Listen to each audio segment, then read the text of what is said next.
করবে কেন? জয় কৃষ্ণ কালী মায়ের জয়। বলো মা কি উপকার হয়েছে শুনি একবার।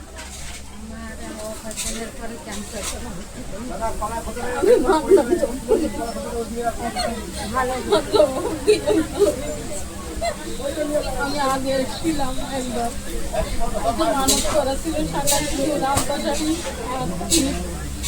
কোথাও দিয়ে গেছি।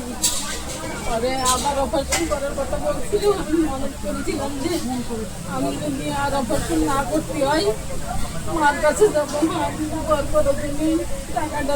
কোথা থেকে আসছো মা? কোথা থেকে আসছো তুমি? ঠাকুরনগর গঙ্গা থেকে। কবার এলে মা?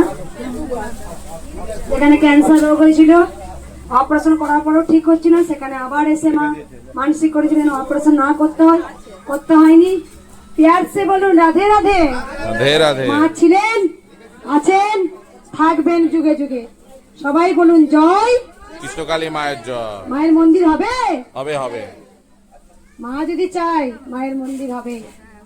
তোমাকে বধিরে যে গোকুলে বাড়িছে সে। প্রতিবাদের নাম করে অনেকে কৃষ্ণকালী মাকে তছনছ করার চেষ্টা করেছিল, প্রতিবাদের নাম করে, কিন্তু আসল প্রতিবাদ নয়।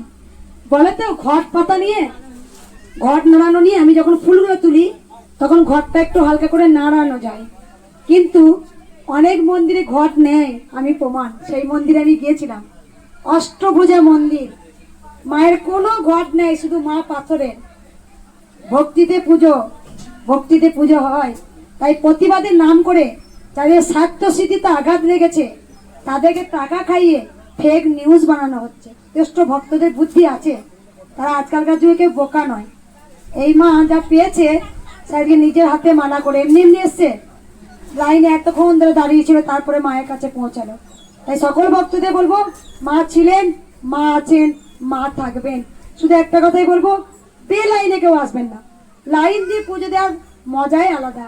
অনেকে বলে মাগো পাচ্ছি না, তুই দেখ না দাঁড়িয়ে, মা শক্তি জুগিয়ে দেয়। মাগো পারবো আমি, সেই শক্তিটা তুমি যোগাও মা। তাই সব সময় বলি, লাইন দিয়ে পুজো দেওয়ার অমৃত স্বাদ আলাদা। সবাই ভালো থাকবেন, সুস্থ থাকবেন।